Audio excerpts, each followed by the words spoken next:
Hello YouTube, Sidekick here with what I hope will be the first of a few videos trying to apply the balloon theory to learning the Viggen. What does that mean? Well, by that I mean taking the approach that I've been using in my series I call The Balloon Goes Up and applying it to the case of a potential conflict between Sweden and the Soviet Union in the far north of Sweden, say the early 1980s. Now, the short version of the way of the balloon, as I call it, is really something that's working in terms of looking at how the A-10 would have performed in a similar conflict in Northwest Europe. And the approach there was basically try and recreate the environment it was going to fly in as carefully as I could. And then, really importantly, to imply the doctrine on both sides. How did the Warsaw Pact expect to run an invasion? How did NATO expect to defend against it, both on the ground and in the air? And then take a mission and fly that mission with the tactics, techniques, and procedures that were available to pilots at the time. Fly it the way that they had been expecting to fly it, and then learn what that meant for the aircraft and for the pilots. And in so doing, try not to impose any preconceptions born of hindsight on the process, especially not any hindsight about exactly how technology would develop. Remember where things were in the 1980s, and what the state not only of technology, but frankly of politics was. So, in this video, I want to take a look at what I call the Swedish way of war, which is really just a shorthand way of saying, let's understand the way that Sweden expected the threat to manifest itself, and also how they expected to respond to it in the north of Sweden. Now, the doctrine on both sides was born of a combination of geography, demography, and history, frankly. The region is one that has a very harsh climate. It also has very limited routes for mechanized units. It has very limited, even more limited routes for motorized units. Wheeled vehicles basically can't get off the road in that part of the world. And in fact, Sweden actually resisted improving the road system in its northern areas during the Cold War, specifically to make it harder for an invader to be able to actually maneuver. The area is very sparsely populated, and, by the way, that population is pretty fiercely independent, and they expected and accepted that it might be necessary to trade space for time if there was ever a conflict with the Soviets, and they were prepared to live with that compromise, basically so long as they could expect not to be abandoned, though, and we'll get to what that meant in a little bit. Now, in terms of how history shaped the doctrine, it's important to remember that Sweden had already lived through a time when all of their Nordic neighbors had been invaded and occupied. And during the Second World War, Nazi Germany invaded Norway and Denmark, and the Soviet Union invaded Finland. From the Swedes' own experience, and from the experience of those neighbors, who they definitely talked to, they developed a strong sense of how to survive on the periphery of a superpower conflict. And let's be clear, it was not by appeasement. It was by knowing how and when to inflict a blow to the enemy in a way that was painful enough that that enemy would shy away from continuing the pain, particularly if it was not part of their main effort.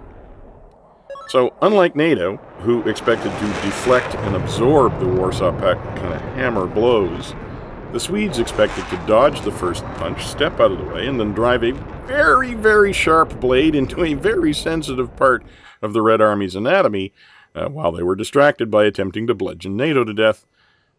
It was simple, it was elegant, and it was very well designed. In other words, it was, well, Swedish.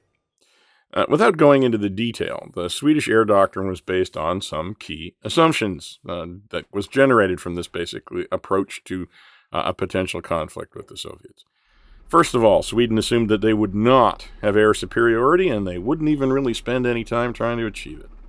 That meant that any aircraft that operated against the Soviets would be operating in a denied environment, didn't matter which side of the forward line of own troops it was on.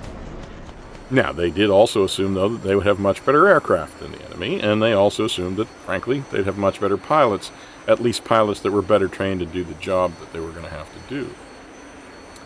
They assumed that the enemy would not have spent a lot of time developing weapons or doctrine to counter the tactics they were going to use, because the Warsaw Pact was preoccupied with defending itself or attacking NATO that used very different doctrine and tactics. So they assumed that they could employ tactics that employed stealth and both the economy and concentration of force. It was the only way to take their limited resources and make effective use of them. So they also further assumed that the resources available to deploy against Sweden, to the Red Army, while initially outnumbering the Swedes, would be pretty strictly limited, and they wouldn't be significantly reinforced during the conflict because it wouldn't be a priority. The conflict in Northwest Europe would be much more of a priority. Now, the forces that were there would also be resupplied over a long, narrow, and extremely insecure logistics chain. That chain would have many potential bottlenecks that could be closed with relatively little effort, so long as that effort was applied at the right place and the right time. Sweden assumed that the USSR would attack through Finland.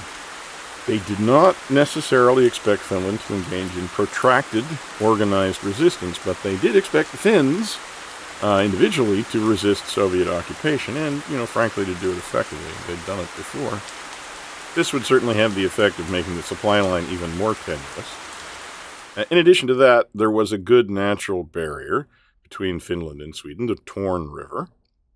No matter what, Sweden would also have some warning and time to prepare its defenses along that line. So the idea was that while the ground forces first absorbed and then blunted the initial attack on successive lines of prepared defenses, the Air Force was expected to disrupt supplies, delay concentration of forces, deny access to all but a few routes of advance, and essentially prevent reinforcement of the main effort.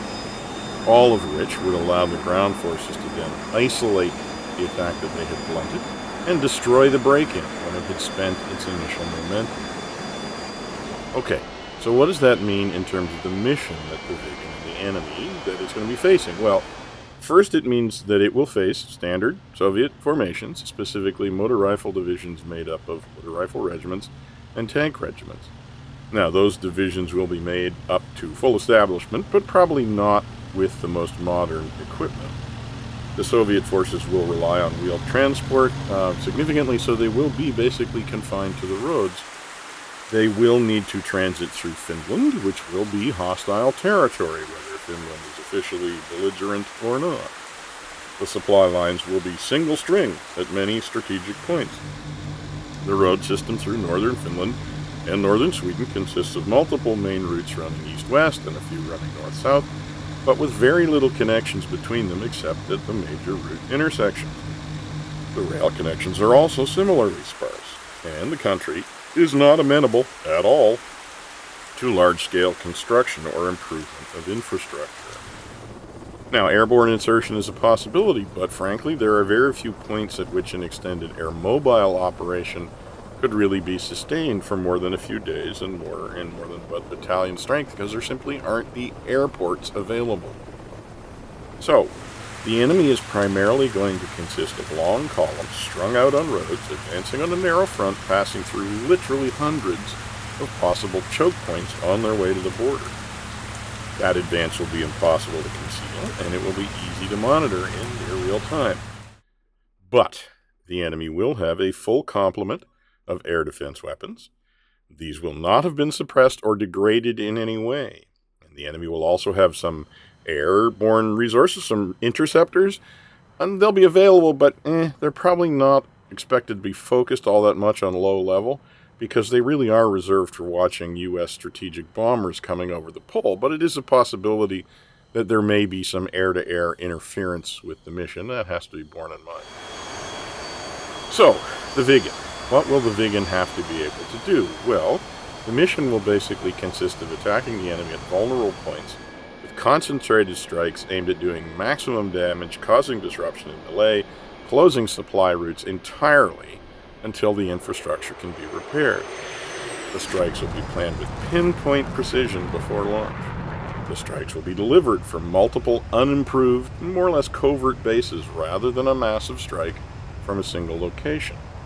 The strike package will converge on the target from multiple directions. All of this is meant to increase the amount of stealth and the amount of surprise at the point of attack. The strikes will have to be timed to arrive at very specific moments in time when the enemy is least aware and most vulnerable. The strikes have to proceed in absolute stealth, meaning basically flown at 0 feet and in complete radio silence the entire time. And the strikes in their terminal phase, as they're approaching the target, must be a combination of stealth and speed. Oh, lots and lots of speed, because the faster you arrive when you are surprising the enemy, the more likely you are to overwhelm them for long enough for them not to be able to respond effectively, essentially. The idea is to come in very fast, very low, overwhelm the air defenses by having multiple attackers arrive basically simultaneously from multiple directions and at literally supersonic speeds. And then the strike package will disappear, again using low altitude and extreme speed as its main means of defeating any threat that happens to be chasing it. So, as with the balloon project, my plan is to take these basic parameters, come up with a mission that feels like a real Viggen mission, and see what that reveals about the aircraft and about the guys who had to fly it. Now, it's going to mean that the mission will require precision weapons delivery, yes, at high, very high speeds, yes. But that actually will not be, I don't think, the main focus of challenge of the mission. The real challenge will be to fly a fairly lengthy route at very low altitude, very precisely, arriving at the target exactly on time, neither early nor late, and the ability to coordinate that with flight mates with whom you have no radio contact, and to evade or avoid detection for absolutely as long as possible to maximize the effect your speed advantage over everything, including, believe it or not, surface-to-air missiles, has. So, as you can see from the footage in the background, I'm working on such a mission. It promises to be not only highly entertaining, but highly educational as well. It's already been both to me. But it would not be possible, I will point out, to do this without the Kola map.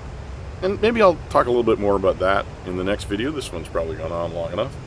For now, though, I will say, if you want a piece of this action, please drop by my Discord and look for the thread about the Revenge of the Forest Trolls. I'm definitely looking for a flash mob that can do this job. Anyways, thanks for listening. That's all for now. And this is going to be Sidekick, signing off.